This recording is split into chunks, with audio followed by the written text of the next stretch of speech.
मीरा और कल्पना दोनों सास बहू बहुत गरीब होती हैं। दोनों का एक दूसरे के सिवाय इस दुनिया में और कोई नहीं होता। दोनों का गांव में एक छोटा सा ढाबा होता है जिसमें वो दोनों अपना स्पेशल पिज्जा पराठा बेचते हैं। ओए होए होए होए, क्या बेहतरीन पिज्जा पराठा बनाती हो आप दोनों सास बहू। खाकर अलग ही खुशी होती है। मैं तो और 5 पराठे खाऊंगा। अरे वाह वाह, धन्यवाद। हमने गांव में और भी कई सारी जगहों पर पिज्जा पराठा खाया है, पर आपके ढाबे पर जो पिज्जा पराठा है उसकी बात ही निराली है। स्वाद एकदम अलग है। हाँ हाँ, हमें तो बताइए, आपकी पिज्जा पराठा की खुफिया रेसिपी क्या है? कैसी बातें कर रहे हैं आप भाई साहब? अगर हम आपको हमारी खुफिया रेसिपी बता देंगे तो हम अपने ढाबे पर क्या बेचेंगे? ये बात भी सही है। मीरा और कल्पना अपने पिज्जा पराठा ढाबा से दिन भर में अच्छी खासी कमाई कर लेते हैं, जिससे उन दोनों का अच्छे से गुजारा हो जाता है। बहू, हमारा ढाबा धीरे धीरे कितनी प्रगति कर रहा है। काश तेरे ससुर जी और मेरा बेटा अशोक इन सबको देखने के लिए जिंदा होते। हाँ माँ जी, आपने सही कहा। अशोक और ससुर जी के बिना ये सब अधूरा है। लेकिन एक बात भी है, वो दोनों चाहे शरीर से मर चुके हैं लेकिन उनकी रूह आज भी हमारे साथ है। वो दोनों हमें तरक्की करते देख बहुत खुश हो रहे होंगे। हाँ बहू, सो तो है। इसीलिए निराश होने की जगह खुश होकर अपनी तरक्की का जश्न मनाते रहना चाहिए। साथ ही अशोक और ससुर जी के लिए हमें बिना हार माने बस मेहनत करते रहना चाहिए, है ना? तूने एकदम सही कहा है बहू, कितनी समझदार हो गई है तू। सब आपके कारण है माँ जी। मीरा और कल्पना दोनों अपने ढाबे पर आए हर बेसहारा की मदद करती, कभी कुछ पैसे देकर तो कभी मुफ्त में पिज्जा पराठा खिलाकर। ऐसे ही एक दिन उनके ढाबे पर एक औरत आती है जो एकदम बेसहारा होती है। जी मेरी मदद कीजिए, मुझे मुझे आपके ढाबे पर काम पर रख लीजिए। मुझे पैसों की बहुत ज्यादा जरूरत है। क्या? लेकिन हमारे ढाबे पर हमें किसी की भी जरूरत नहीं है फिलहाल। ईश्वर की कृपा दृष्टि से हम दोनों सास बहू मिलकर सारा काम संभाल लेते हैं। हाँ, अगर तुम्हें कुछ खाना हो या कुछ रुपए चाहिए तो हम दे देते हैं। उस प्रकार की मदद हम कर सकते हैं बहन। नहीं दीदी, मुझे काम चाहिए। मैंने पूरे गांव में हर जगह काम ढूंढा लेकिन किसी ने मुझे काम नहीं दिया। देखिए, मुझे ज्यादा तनख्वाह ना दे तो भी चलेगा, बस काम दे दीजिए। मैं काम करके अपने अपने बलबूते पर जीना चाहती हूँ। मुझे तो ना मेरे मायके वालों ने सहारा दिया ना ससुराल वालों ने। हर तरफ से मैंने बस ठोकर ही खाई है। आप दोनों बहुत भली हो, ये मैं जानती हूँ। अपने ढाबे पर आए हर जरूरतमंद की मदद करती हैं आप, इसीलिए कृपा करके मुझे एक अवसर दीजिए। लेकिन देखिए, आज नहीं तो कल आप दोनों को किसी नौकर की तो जरूरत पड़ेगी ना, इसीलिए अब से ही रख लीजिए ना मुझे काम पर। अच्छा ठीक है, हम तुम्हें काम दे देते हैं। पर बहू, हमारे पास तो अभी फिलहाल कोई ऐसी कोई ज़रूरत नहीं है। जी माँ जी, जानती हूँ, पर जिस तरह से हमारा ढाबा दिन ब दिन प्रगति करने जा रहा है, ग्राहकों का आना जाना लगा हुआ है, इसीलिए हम दोनों भी कभी कभार सारा काम ठीक से संभालने में असफल हो जाती हैं। तो चलिए इन्हें रख लेते हैं। हम दोनों ढाबे के अंदर पिज्ज़ा पराठा बनाया करेंगे और ये सबको परोसा करेंगी, और साथ ही बचे खुचे बर्तन भी साफ कर दिया करेंगी। हाँ ठीक है बहू, अगर तुझे उचित लगता है तो मुझे कोई दिक्कत नहीं है। जी माँ जी। अच्छा, तुम कल से काम पर आ सकती हो? हाँ ठीक है दीदी, आप दोनों का बहुत बहुत धन्यवाद। भगवान जी आप दोनों को खूब खूब तरक्की दे। धन्यवाद। अच्छा सुनो, तुम्हें अपना नाम तो बताना चाहिए ना, क्या नाम है तुम्हारा? मेरा नाम दामिनी है दीदी। ठीक है दामिनी, मिलते हैं कल। जी ज़रूर। दामिनी अब अगले दिन काम पर आ जाती है। वो ढाबे पर आए लोगों को पिज्ज़ा पराठा परोसती है और साथ ही बचे हुए बर्तन को साफ करती है। दीदी, मैंने सारा काम कर दिया है, अब क्या करूं? दोपहर के समय है, ग्राहकों का आना जाना भी थोड़ा कम हो चुका है। एक काम करो, ढाबे के बाहर की जगह पर थोड़ा झाड़ू लगा दो। थोड़ा बहुत कचरा है वो भी निकाल दो। ठीक है दीदी। दामिनी अपना काम सही से करती है, लेकिन 2 दिन बाद जब सुबह के समय कल्पना और मीरा अपना ढाबा खोलने जाते हैं, तभी वो दोनों कुछ ऐसा देखते हैं जिससे वो दोनों आश्चर्यचकित हो जाते हैं। ये क्या, दामिनी का पिज्जा पराठा ढाबा? ये हमारे ढाबे पर काम करने आई दामिनी, 2 दिन में इसने ढाबा खोल लिया, वो भी ठीक हमारे ढाबे के सामने। दामिनी भी अपने ढाबे पर पिज्जा पराठा बेचती है, वो भी कम दाम में, जिस कारण गांव वाले अब उसके ढाबे पर पिज्जा पराठा खाने आते हैं। वाह वाह, ये पिज्जा पराठा तो एकदम मीरा दीदी और कल्पना काकी के पिज्जा के पराठे के जैसा है, लेकिन स्वाद एकदम वैसे का वैसा कैसे हो सकता है ये? मुझे भी कुछ समझ नहीं आ रहा है। ओफो भाई साहब, आप दोनों खाने पर ध्यान दीजिए ना। कम दाम में इतना स्वादिष्ट पिज्जा पराठा आपको और कहाँ मिलेगा? ये बात भी सही कही आपने बहन जी। दिन भर मीरा और कल्पना के ढाबे पर केवल इक्का दुक्का ग्राहक आकर पिज्जा पराठा खाते हैं। वहीं कम दाम होने के कारण दामिनी के पास ही ज्यादा ग्राहक होते हैं। रात के वक्त, दामिनी, ये तुमने बहुत गलत किया। नाटक करके तुम हमारे ढाबे पर आई, वो भी सिर्फ काम मांगने के लिए। और तुमने काम सीखने के बहाने हमारे यहाँ के सारे तरीके सीख लिए, पिज्जा पराठा की खुफिया रेसिपी देख ली और अब वही पराठा तुम कम दाम में बेच रही हो। देखना, हाँ तू देखना, तेरे कुकर्मों की सजा तुझे जरूर मिलेगी। अरे जाओ जाओ, अब तुम दोनों का ढाबा तो खत्म और अब हर तरफ मेरे ढाबे की चर्चा होगी। दामिनी के ढाबे के कारण अब 2-3 दिन बाद तो कल्पना और मीरा के ढाबे पर ग्राहक एकदम ना के बराबर आते हैं और उन दोनों को अपना ढाबा बंद करना पड़ता है। अपना गुजर बसर करने के लिए अब उन्हें गांव में लोगों के घरों में जाकर खाना बनाना पड़ता है। ऐसे वो 3 घरों में जाते हैं और थोड़े बहुत पैसे कमा लेते हैं। उन्हें अपने साथ हुए धोखे का बहुत दुख होता है। बहू, हमेशा अच्छे लोगों के साथ ही गलत क्यों होता है? हमने हमेशा इतनी मेहनत और ईमानदारी से काम किया और उस आदमी को भी काम दिया, लेकिन उसने ही हमारे साथ धोखा किया। वो सब मैं नहीं जानती माँ, लेकिन मैं इतना जरूर जानती हूँ कि भगवान के घर में देर है अंधेर नहीं, वो हमें न्याय जरूर दिलाकर रहेंगे। अब दामिनी के ढाबे की तरक्की होती है, लेकिन कुछ दिनों बाद वो पिज्जा पराठा बनाने की आधी सामग्री में मिलावट करती है। आधे दाम में बेच रही हूँ पिज्जा पराठा। अरे भाई, मुझे भी तो थोड़ा बहुत मुनाफा चाहिए, इसीलिए अब मैं ये मिलावट वाली सस्ती सामग्री इस्तेमाल करके ही पिज्जा पराठा बनाऊंगी। लोगों की जान खतरे में जाती है तो जाए, मुझे उससे कोई फर्क नहीं पड़ता। हाँ, लेकिन ऐसा कुछ हो इससे पहले ही उस गांव का एक आदमी दामिनी को मिलावट करते देख लेता है और फौरन बाकी लोगों को वहां एकत्रित करता है। उससे सभी बहुत सुनाते हैं। छी दामिनी, अरे लानत है तुझ पर। पहले तूने हमारे साथ धोखा किया और अपना ये ढाबा खोला और अब तुम अपने फायदे के लिए लोगों की जान के साथ खिलवाड़ कर रही हो, बेशरम कहीं की। हमें माफ कर दीजिए कल्पना काकी, मीरा दीदी, हमने कम दाम देखकर इस दामिनी के ढाबे का पिज्जा पराठा खाना सही समझा, लेकिन हम गलत थे। अब ये इस गांव में पिज्जा पराठा नहीं बेचेगी। नहीं नहीं, ऐसा मत कीजिए, मुझे माफ कर दीजिए। मैं कोई मिलावट नहीं करूंगी, मैं पूरी ईमानदारी से पिज्जा पराठा बेचूंगी। अरे चुप हो जा, बहुत हो गया तेरा। अब तुम्हारे पापों का घड़ा भर चुका है, दफा हो जाए इस गांव से। गांव वाले दामिनी को गांव से निकाल देते हैं, जिसके बाद कल्पना और मीरा दोनों सास बहू फिर से अपना ढाबा खोलते हैं और फिर उनकी खूब तरक्की होती है। इसीलिए हमें कभी भी खुद के फायदे के लिए दूसरों के साथ गलत नहीं करना चाहिए, क्योंकि लालच के बदले बर्बादी के सिवा और कुछ नहीं मिलता। इसीलिए ईमानदारी और मेहनत से ही कमाना चाहिए और खुश रहना चाहिए। रीमा और अनिता दोनों सास बहू वैष्णो माता की काफी बड़ी भक्त होती हैं और एक छोटे से गांव में वैष्णो नाम से एक ढाबा भी चलाती हैं। सुबह के समय रीमा पूजा कर रही होती है, तभी उसका पति कहता है, अरे रीमा सुनो। क्या सुनो? दिखाई नहीं दे रहा है क्या कि बहू पूजा कर रही है? किसी को ऐसे पूजा के बीच से उठाना अच्छा लगता है? माँ, मुझे काम पर भी जाना है, इसलिए बोल रहा हूँ। मेरा वॉलेट नहीं मिल रहा है। नहीं मिल रहा है तो जाकर खुद ढूंढना। हम भी तो ढाबा चलाते हैं, कभी आज तक तुझे परेशान किया है क्या कि हमारा ये सामान नहीं मिल रहा, वो सामान नहीं मिल रहा? लेकिन तू तो छोटी छोटी बातों के लिए यहाँ आ जाता है। अच्छा ठीक है माँ, मुझसे गलती हो गई। आपकी बहू पूजा कर रही थी इसलिए मैंने उसे टोक दिया, जो कि मुझे नहीं करना चाहिए था। मैं खुद ही अपना काम कर लूंगा, बस आप सुबह सुबह मुझे सुनाओ मत। सुनने वाला काम करेगा तो सुनना तो पड़ेगा ही ना। इसी तरह दोनों सास बहू की वैष्णो माता को लेकर भक्ति बहुत ही साफ दिल से थी। कुछ दिनों बाद दोनों अपने ढाबे पर ही बैठे होते हैं, तभी वहाँ एक ग्राहक आता है। अरे काकी, खाने में क्या क्या है? खाने में तो सब कुछ है, पर शुद्ध शाकाहारी खाना है, लहसुन प्याज तक नहीं है। अरे वाह, इसका मतलब प्योर वेज खाना ही मिलता है। जैसा नाम वैसे दर्शन, बिल्कुल सही नाम रखा है आप दोनों ने अपने ढाबे का।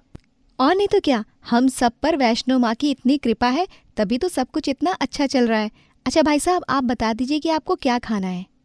एक दाल मखनी कर दो और पनीर की सब्जी कर देना। वैसे अगर मुझे सलाद में प्याज चाहिए होगी तो मिल जाएगी। माफ करना भाई साहब, हम यहाँ पर माता रानी को भी खाना खिलाते हैं। हम उन्हें रोस्ट करके अपने किसी भी ग्राहक को खुश नहीं कर सकते। आपने जो भी मांगा है हम वो सब देंगे, लेकिन प्याज या प्याज से जुड़ा हमारे ढाबे में तो कुछ भी नहीं मिल पाएगा। हम माफी चाहते हैं। अरे इसमें माफी वाली क्या बात है, ये तो बहुत ही अच्छी बात है कि आप अपने किसी भी ग्राहक के लिए ढाबे के नियम को नहीं बदल रही है। मुझे अच्छा लगा आप लोगों से मिलकर। इसी तरह दोनों सास बहू के ढाबे पर काफी लोग आते हैं और वो ऐसे ही खूब तरक्की कर रहे थे। कुछ दिनों बाद सास बहू अपने घर के लिए नई अलमारी लेते हैं जो पड़ोसन जानकी देखती है। अरे इतनी जल्दी नई अलमारी? अभी पिछले महीने से तो घर की पुताई का काम करवाया था ना। लगता है मोहित बेटा का काम कुछ ज्यादा ही अच्छा चल रहा है। नहीं काकी, ये उनके काम से नहीं बल्कि सास बहू के वैष्णो ढाबे की बदौलत है। माता रानी का हमारे सर पर हाथ है, तभी तो हमारा इतना अच्छा काम चल रहा है कि हमें कुछ भी सामान लेने से पहले ज्यादा सोचना नहीं पड़ता है। अच्छा, ढाबा वाकई में इतना अच्छा चलता है या बस तुम दोनों दिखावा कर रही हो? अरे जानकी, दिखावा है? दिखावा करके हमें क्या ही मिल जाएगा। हम तो बस माता रानी के नाम पर अपने ढाबे को चला रहे हैं और माता रानी भी बस हमें निराश नहीं कर रही। हाँ, ये भी ठीक है। अब अच्छा मैं चलती हूँ, घर में बहुत काम है। जानकी इतना बोलकर वहां से चली जाती है। सब कुछ बहुत अच्छा चल रहा था।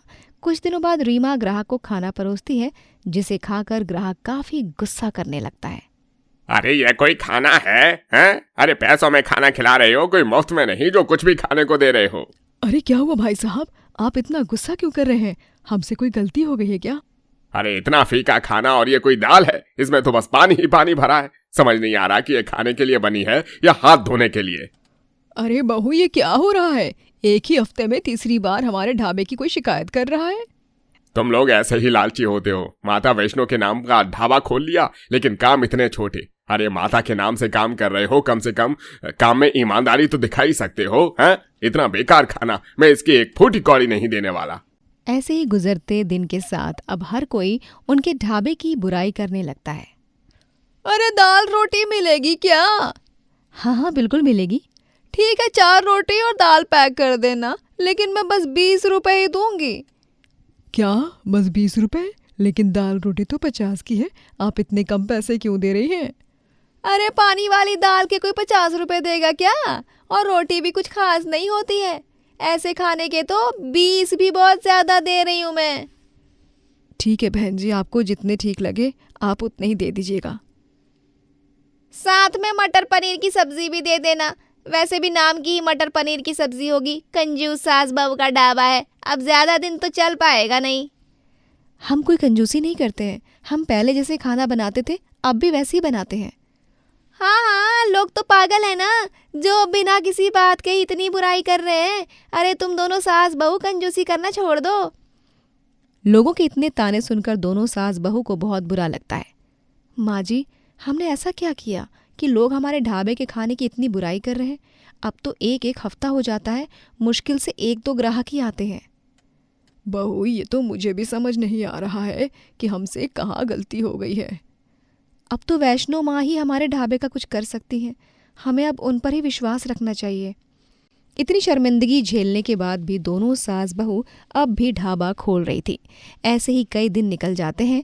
कुछ दिनों सास बहुएं अपने ढाबे में बैठी होती हैं। बहू, जा जरा सब्जी काट ले, आज चूल्हा तक नहीं जला है ढाबे में। माता रानी को तो भोग लगा ही देते हैं ना। ठीक है माँ जी। रीमा खाना बनाने के लिए रसोई में जाती है, जहाँ पहले से जानकी खड़ी थी और मसालों को बदल रही होती है। हाँ, ये जानकी काकी हमारे ढाबे की रसोई में? रीमा तुरंत अपनी सास को लेकर आती है और वो दोनों चुपके से रसोई के बाहर खड़े होकर जानकी को देख रहे थे। ये सास बहू का ढाबा बहुत चल रहा था ना। इस ढाबे के दम से ही दोनों सास बहू बहुत उछल रहे थे ना। ढाबे का नाम तो खराब हो ही गया, अब कुछ दिनों में बस ताला लगने की देर है। हाँ। जानकी को मिलावट करता देख दोनों सास बहुएं समझ आती हैं और वो तुरंत रसोई में जाती हैं। ये सब तुमने किया? तुम्हें शर्म नहीं आती है किसी दूसरे के काम को ऐसे खराब करते हुए? अरे तुम दोनों ये यहाँ क्या हाँ, हम दोनों यहाँ और हमें अब सब कुछ पता चल गया, लेकिन आपकी भलाई अब इसी में है कि अब आप सबके सामने जाकर अपनी गलती मान लो, वरना जिस तरह सच हमारे सामने आया है ना, वैसे ही वैष्णो माँ सबके सामने सच ले आएंगी, और तब जो होगा वो अच्छा नहीं होगा, ये आप जानती हैं। जानकी काफी डर जाती है और उसी शाम गांव वालों को ढाबे पर बुलवाती है। आप सब मुझे माफ़ कर दीजिए। इतने दिनों मैं वैष्णो ढाबे में जो भी बदलाव आए हैं वो मेरी वजह से ही आए हैं। सास बहू की कोई गलती नहीं है। मैंने ही जलन में आकर सब किया था। हाँ। क्या इसका मतलब ये सब तुम्हारा किया धरा है? हाँ, ये सब मैंने किया है। जानकी की सच्चाई बताने के बाद अब दोबारा से लोगों का भरोसा सास बहू पर वापस बन जाता है और अब वो वापस से तरक्की करने लगते हैं। ललित घर छोड़कर जा रहा होता है और उसे उसकी पत्नी और माँ बार बार रोक रहे होते हैं। आप कहाँ जा रहे हैं?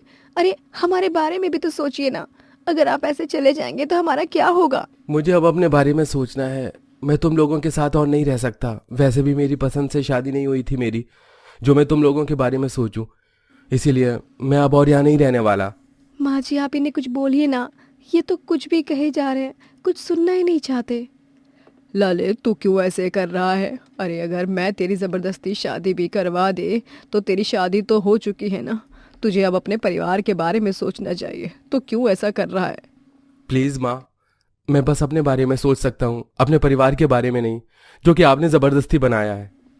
देखिए, आपको मुझसे नाराज़गी है तो आप अपना गुस्सा मुझ पर निकालिए ना। माँ जी को इस उम्र में क्यों छोड़कर जा रहे हो? अरे आप अपने बेटे हो, माँ जी आपकी माँ हैं, आपके बिना वो कैसे रहेंगी? ललित किसी की भी नहीं सुनता है और वहां से चला जाता है। ललित के जाने के बाद उसके पीछे उसका परिवार बस आंसू बहाते रहता है। माँ जी, अब हमारा क्या होगा? ललित जी तो हमें छोड़कर चले गए, मुझे कुछ समझ में आ नहीं रहा है। बहू, तू चिंता मत कर, भगवान एक रास्ता बंद करता है तो 4 रास्ते और खोल देता है। और बहू, तू अभी जवान है, तेरी उम्र ही क्या है? मेरे बेटे ने जो भी तेरे साथ किया वो तो बहुत गलत है, लेकिन अगर तू किसी दूसरे के साथ शादी करके अपनी ज़िंदगी को आगे बढ़ाना चाहती है तो मुझे कोई एतराज़ नहीं है। माँ जी, आप ही कैसी बातें कर रही हैं? अरे अगर मैंने अपने पति को खुद से दूर होते हुए देखा है तो आपका बेटा भी तो था ना वो। हम दोनों एक ही मझधार में हैं, मैं आपको ऐसे अकेले नहीं छोड़ सकती।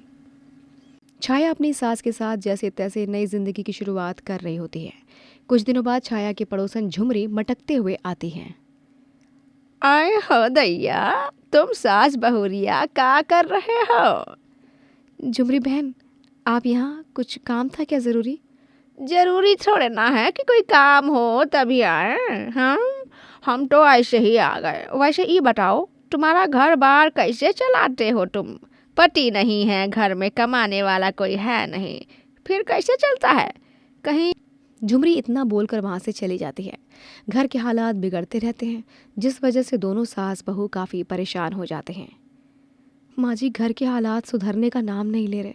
अब मुझे ये लगता है कि हमें कुछ ना कुछ तो काम शुरू कर देना चाहिए। बहू, तू सही कह रही है, लेकिन हम क्या काम कर सकते हैं? मुझे तो वैसे भी कुछ समझ नहीं आ रहा। माँ जी, हम अपना ही काम शुरू कर देते हैं ना। देखिए, आपको तो पता ही है कि मैं खाना थोड़ा बहुत ठीक ठाक बना लेती हूँ, तो हम क्यों ना एक ठेले पर ही खाना बेचना शुरू कर दें। दोनों सास बहू बहुत बात कर रही थी कि तभी उनका मकान मालिक आ जाता है। याद दिलाने आया हूँ कि 2 महीने का किराया बाकी है। अगर इस महीने किराया नहीं मिला तो भूल जाना घर। हम आपके पैसे लेकर भागेंगे थोड़े ही। भाग सकते भी नहीं हो, पर अब मैं और समय नहीं दे सकता। मकान मालिक की बात सुनकर सास बहू और परेशान हो जाते हैं। कुछ दिनों बाद छाया अपनी सास से कहती है, माँ जी, ऐसे ठेले पर खाना तो बेच देंगे, लेकिन ज़्यादा लोग आएंगे नहीं, क्योंकि लोगों को बैठने के लिए भी जगह चाहिए होती है। पर अब हम क्या कर सकते हैं? हम ठेले पर थोड़ी ना लोगों को बैठा सकते हैं, और हमारे पास इतने पैसे हैं नहीं कि हम कहीं दुकान की व्यवस्था करें। अरे माँ जी, आप ये कैसे भूल गई? हम वो वाली कुर्सी बना देते हैं जो फोल्ड हो जाती है और कम जगह लगती है। कुर्सी अपने ठेले के नीचे डाल देंगे और जब ग्राहक आएंगे तो उन्हें बैठाकर खाना खिला देंगे। अरे हाँ, ये तो बहुत अच्छा आइडिया है। वैसे दोनों सास बहू का चलता फिरता ढाबा लोगों को काफ़ी आकर्षित करता है। चलता फिरता ढाबा, ये तो मैं पहली बार देख रहा हूँ और देखने में भी कुछ अलग लग रहा है। अरे हाँ भाई साहब, अलग है तभी तो लोग आ रहे हैं ना। बताइए आप क्या खाएंगे? जो आपके यहाँ पर सबसे अच्छा मिलता हो आप वही खिला दीजिए। वो आदमी बड़े चाव से बैठकर खाना खा रहा होता है, तभी झुमरी भी चश्मा लगाते हुए आ जाती है। अरे वाह भाई वाह, सास बहू का चलता फिरता ढाबा, ये तो हमारा मन मोह लिया। बिल्कुल सही कहा तुमने झुमरी बहन। अच्छा, तुम हमारे ढाबे में पहली बार आई हो तो बताओ क्या खाओगी? अरे हम तो सब कुछ खा लें, लेकिन ये बताओ पैसे तो नहीं लगेंगे ना? क्योंकि हम तो तुम्हारी पड़ोस में ही रहते हैं और पड़ोसी लोगों से कोई पैसे थोड़े ना लेता है। अरे ठीक है भाई, तू फ्री में खा ले, इतना पटर पटर करती रहती है। बता क्या खाएगी? झुमरी बड़े चाव से खाना खाती है और ऐसे ही दोनों सास बहू काफ़ी मेहनत करते हैं। लोगों में उनके ढाबे की काफ़ी। तभी वहाँ दोनों सास बहू अपना ढाबा लेकर घर वापस आ रही होती हैं।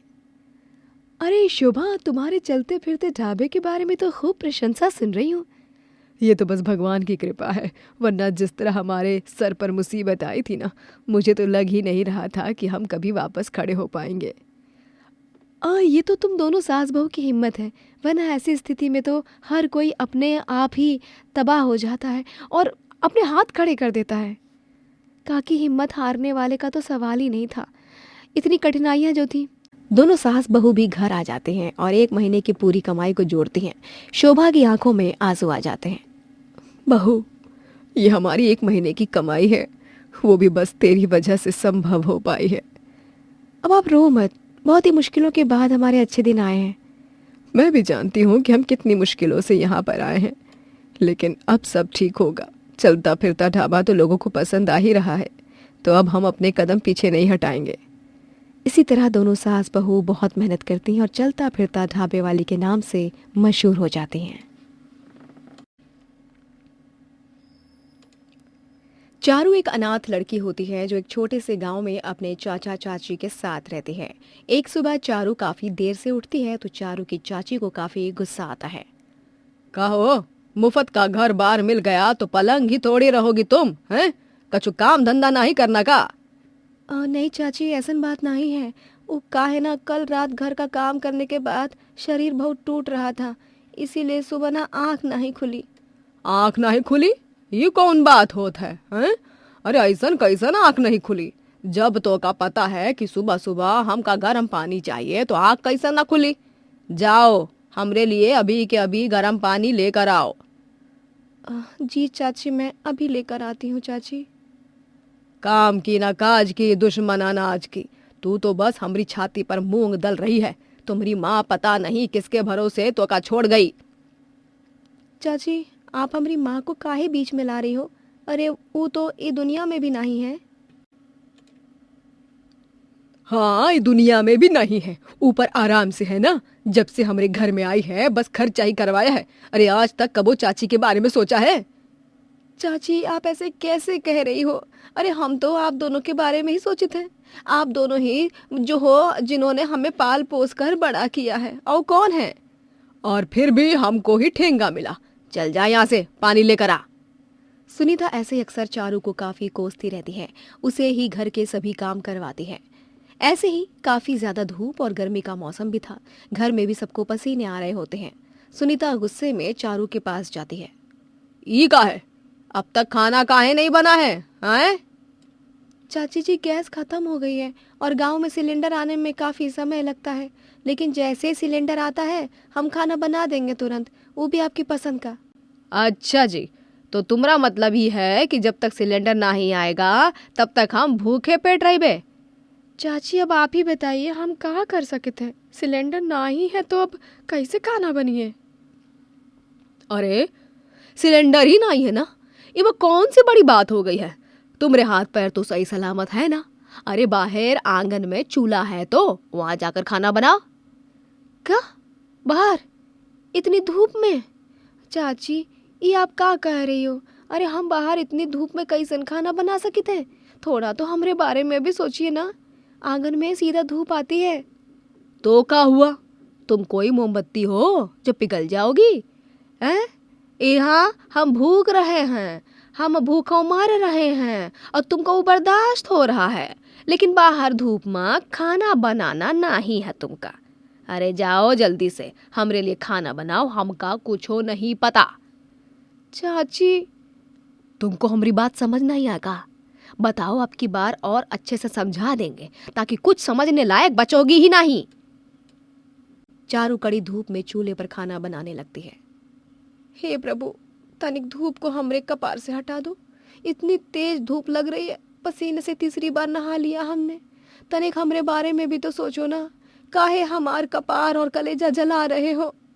अपने घर में आराम से पंखे के नीचे बैठी सुनीता को चारू से ऐसी बात नहीं करनी चाहिए थी, और चारू ऐसे परेशानी में देखकर उसको काफी मजा आ रहा था। अब आया ना मजा, बहुत जुबान चलने लग गई थी कैंची की तरह। ये 2 कौड़ी की अनाथ लड़की की, हाँ, हमरे आगे बोल रही थी लपर लपर। अब धूप में खाना बनाए, मजा आएगा। सुनीता, तुम ये बहुत गलत कर रही हो। अरे चारू बच्ची है, तुमको का मजा आता है उसको इतना परेशान करके? और नहीं तो का। अरे जब तक वो परेशान नहीं होत है, जब तक हमारे हलक से अन्न का निवाला नहीं उतरता है। और ये बात जान लो, अगर तुमको ज्यादा भतीजी का मोह हो रहा है ना, तो पहले उसकी टांगे तोड़ेंगे और बाद में आपको समझाएंगे कि हम आपकी घरवाली हैं, समझे? सुनीता के अत्याचार से चारू काफी ज्यादा परेशान होने लग रही थी। आज रात तुमको सोना नहीं है, क्या समझी? आज रात तुमको सोना नहीं है।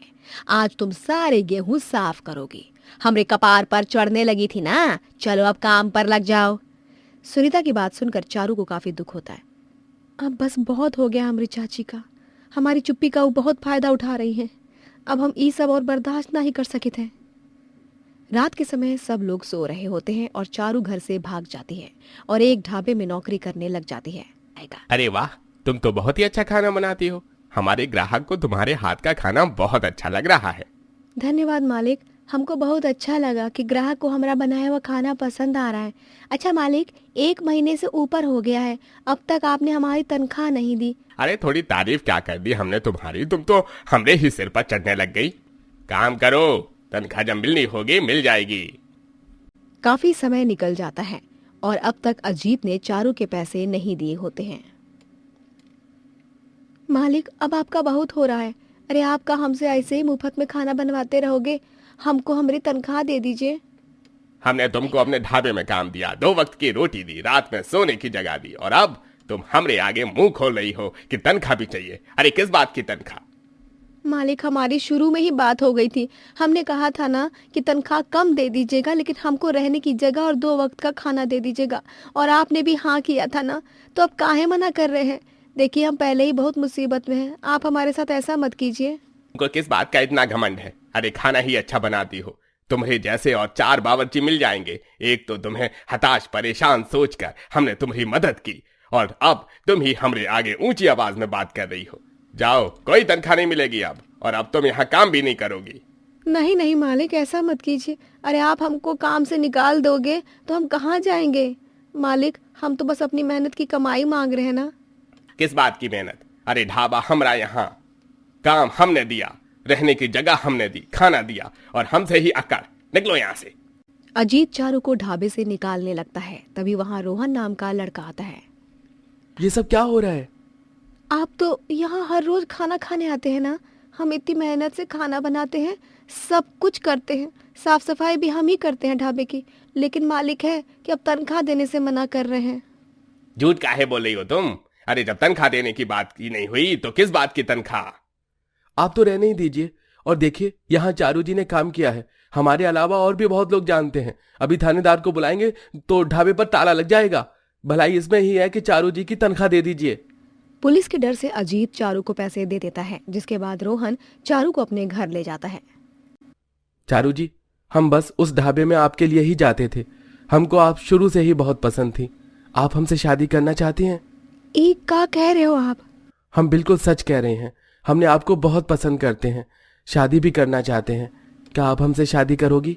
हमको तो यकीन ही नहीं हो रहा है कि हम एक गरीब बेसहारा लड़की हैं। हमको आपने उस मालिक से बचाया, और अब आप ये क्या कह रहे हैं कि आप हमसे शादी भी करना चाहते हो? ये सब सपना तो नहीं है? नहीं, ये सपना नहीं है। हमारा सच है जो हमने आपको बताया। चारू को भी रोहन काफी अच्छा लगता है, इसीलिए चारू मना नहीं करती है और वो दोनों जल्दी शादी कर लेते हैं। चारू अपनी रसोई देखकर काफी हैरान हो जाती है। ई का है रोहन जी, रसोई में एसी? यहाँ पर तो एसी लगा है।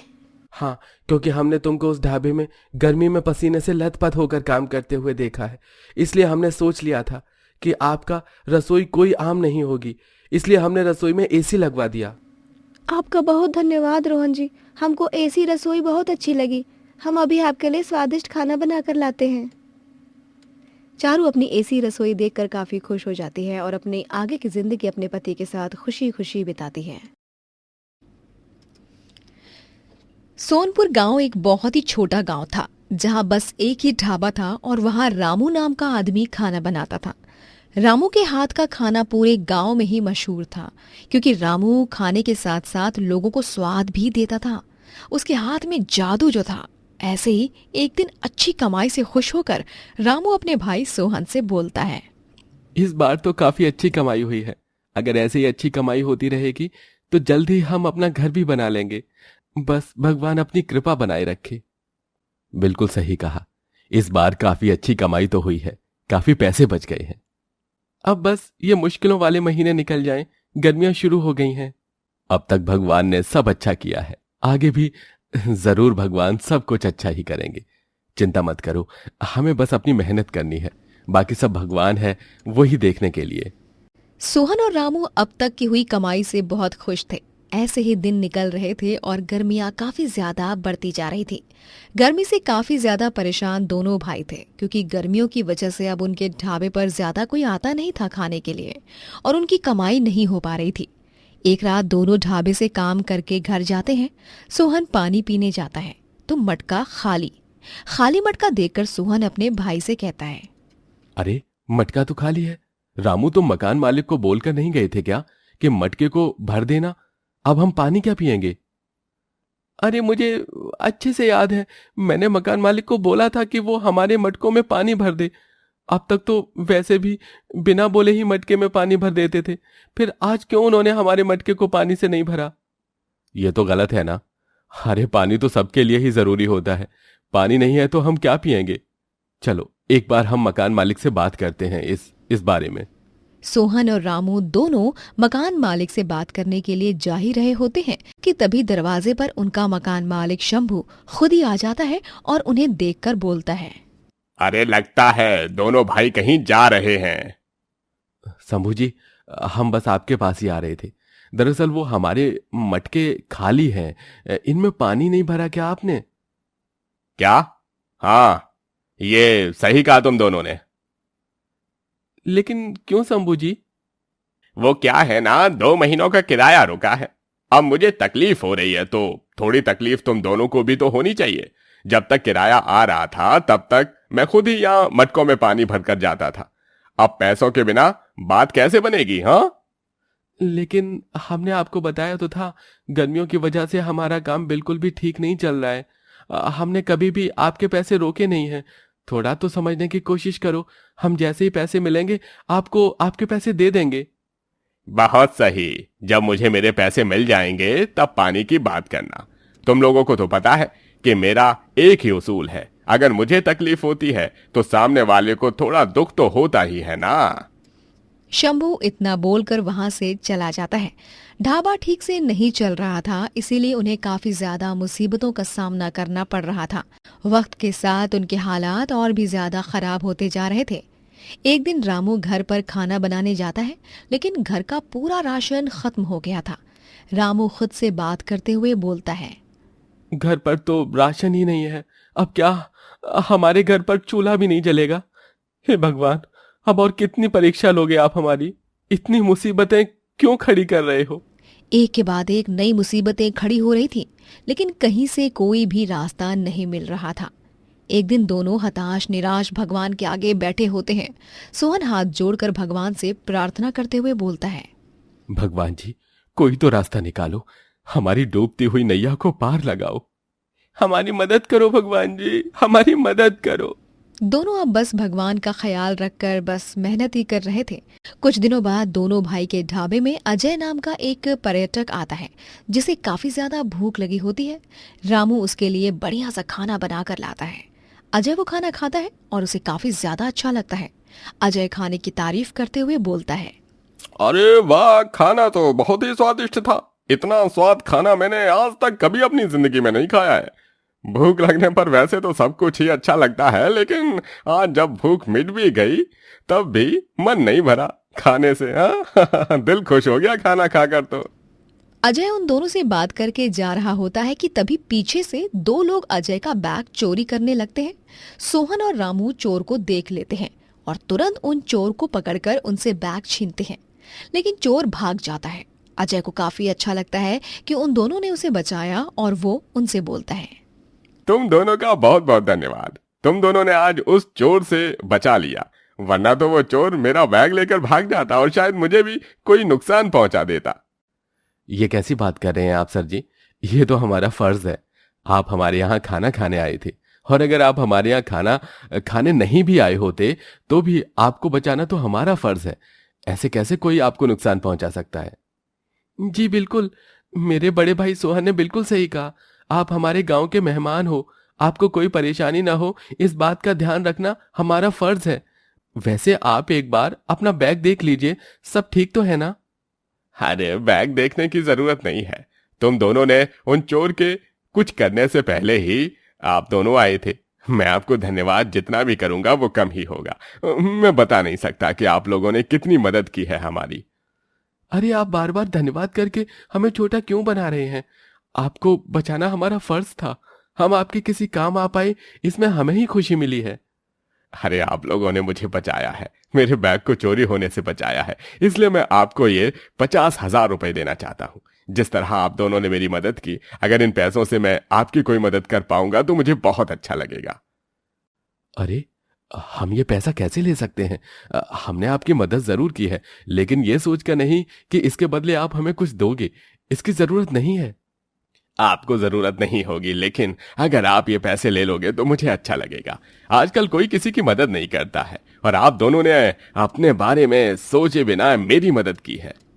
अजय के इतना बोलने पर वो पैसे रख लेते हैं और पैसों से अपने ढाबे पर एसी लगवाते हैं। एसी लगवाने के बाद उनका ढाबा फिर से अच्छा चलने लगता है।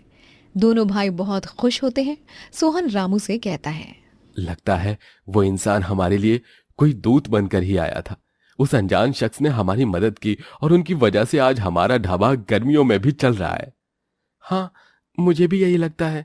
भगवान के घर देर है, लेकिन अंधेर बिल्कुल नहीं है।